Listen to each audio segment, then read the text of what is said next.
नमस्कार दोस्तों। पूजा में दीपक का बहुत अधिक महत्व है।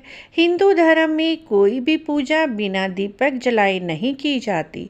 जब भी हम अपनी पूजा करते हैं तो दीपक अवश्य ही जलाते हैं। हमारी पूजा का साक्षी होता है हमारे द्वारा जलाया हुआ दीपक। जब हम दीपक जलाते हैं तो बहुत सारी बत्तियां कई बार तो पूरी जल जाती हैं और कई बार थोड़ी बत्ती बिना जले भी रह जाती है। तो इन बिना जली बत्तियों का क्या करें, किस प्रकार इनका प्रयोग करें जिससे हमारी पूजा का पूर्ण फल मिले। तो मित्रों, सबसे पहले जो आपके पूजा के दीपक में बत्तियां बचती हैं उनके लिए कोई एक बॉक्स बना लीजिए। उसके अंदर हर रोज पूजा में प्रयोग की गई बाती को आप इकट्ठा करते रहें और जब काफ़ी सारी इकट्ठी हो जाएं तो उसके बाद आप इनका प्रयोग कर सकते हैं। जैसे देखिए, मैंने भी अपनी पूजा में प्रयोग की हुई सारी बत्तियों को एक जगह पर इकट्ठा कर लिया है। अब हम इनका सरल उपयोग करेंगे, क्योंकि जल में बहाएंगे तो इससे जल प्रदूषण फैलता है और जल भी गंदा होता है। तो जल में तो इन बत्तियों को हमें बिल्कुल भी नहीं बहाना चाहिए। पहले ही हमारे प्रदूषण काफ़ी दूषित हो चुका है इन्वायरमेंट, तो हमें अपने इन्वायरमेंट को सुरक्षित रखना है और अपने इन्वायरमेंट को बचाने के लिए सहयोग करना है। और इस तरह की बत्तियां जो बच जाती हैं हमारी पूजा की, जिससे हमें पूजा का पूर्ण फल मिले, उसके लिए एक सरल सा उपाय हम आपके लिए लेकर आए हैं।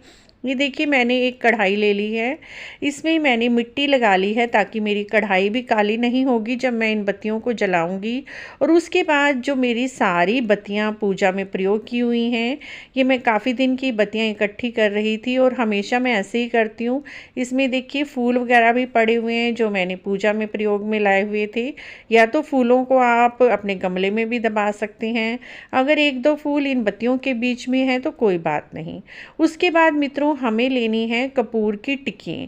ये छोटी छोटी सी टिक्कियाँ आती हैं कपूर की, जिन्हें हम पूजा में प्रयोग करते हैं।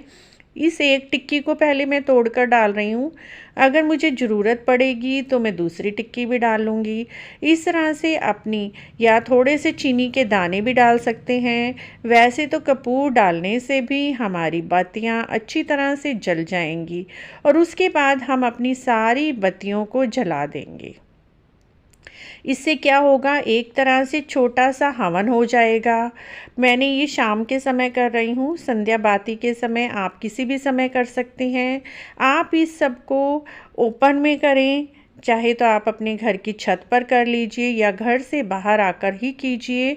तो इस तरह से मित्रों, मैं ओम नमो भगवते मंत्र का जाप करते हुए इन सारी बातियों को जला देंगे। एक तरह से हवन भी हो जाएगा, क्योंकि जब शुद्ध देसी घी जलता है तो हमारा चारों तरफ का इन्वायरमेंट बहुत ही अच्छा हो जाता है और ऑक्सीजन भी निकलती है। ऑक्सीजन चारों तरफ फैल जाएगी। कहा जाता है थोड़ा सा घी जलाने से ही कई टन ऑक्सीजन इन्वायरमेंट में उपस्थित हो जाती है। इस तरह से हम अपनी देसी घी की हर रोज़ की बत्तियों को जला लेंगे। ना तो इसको जल में बहाने की ज़रूरत है, ना कहीं दबाने की ज़रूरत है। अगर आप दबाना चाहते हैं, आपके यहाँ कच्ची जगह है, तो कहीं पर थोड़ा सा गड्ढा बनाकर उसमें भी आप दबा सकते हैं सारी बत्तियों को। उसके ऊपर थोड़ी चीनी डाल दीजिए। लेकिन यहाँ पर मैं कपूर डाल दिया है। कपूर से कुछ ही मिनटों में हमारी दीपक की सारी बत्तियाँ जल जाएंगी, जिससे कि हमारी बत्तियों का भी सही प्रयोग हो जाएगा और ना ही ये पाँव वगैरह में आएंगी। तो मित्रों, आप भी अपनी पूजा से बची हुई बत्तियों को इकट्ठा कर लीजिए और उसके बाद किसी भी कढ़ाई में, लोहे की कढ़ाई ले लीजिए या कोई भी बड़ा सा बर्तन लेकर उसमें कपूर डालकर खुले में जला दें। और उसके बाद जो हमारी राख बचती है, थोड़ी सी ही राख बचेगी, क्योंकि हमारे घर में बहुत सारे प्लांट्स तो लगे ही होते हैं, चाहे एक गमला भी लगा हुआ हो, गमले की मिट्टी में इस राख को मिला दीजिए। तो फ्रेंड्स, इस तरह से हमारी पूजा की बची हुई सभी बातियों का आसानी से प्रयोग हो जाएगा और हमें पूजा का पूर्ण फल मिलेगा। क्योंकि पूजा में प्रयोग की हुई बातियों को इधर उधर नहीं फेंकना चाहिए, ना ही इन्हें डस्टबिन में फेंकना चाहिए। कई लोग गलती करते हैं, अपनी पूजा की बची हुई बातियों को डस्टबिन में फेंक देते हैं।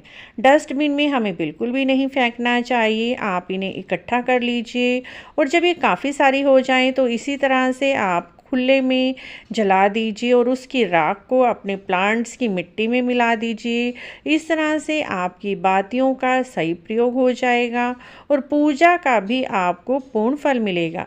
यदि हम अपनी बातियों को डस्टबिन में डालते हैं तो हमारे पूजा का पूर्ण फल नहीं मिलता। मित्रों, ये देखिए थोड़ी सी राख बची है जलने के बाद। अब मैं इसे प्लांट्स में मिला दूंगी। पूजा की बातियों का यह प्रयोग यदि मित्रों आपको अच्छा लगा है और जानकारी अच्छी लगी है तो आप हमारे चैनल को जरूर सब्सक्राइब करें, लाइक करें, शेयर करें वीडियो को, कमेंट भी ज़रूर करें। कमेंट बॉक्स में जय माता की अवश्य लिखें। जय माता की दोस्तों।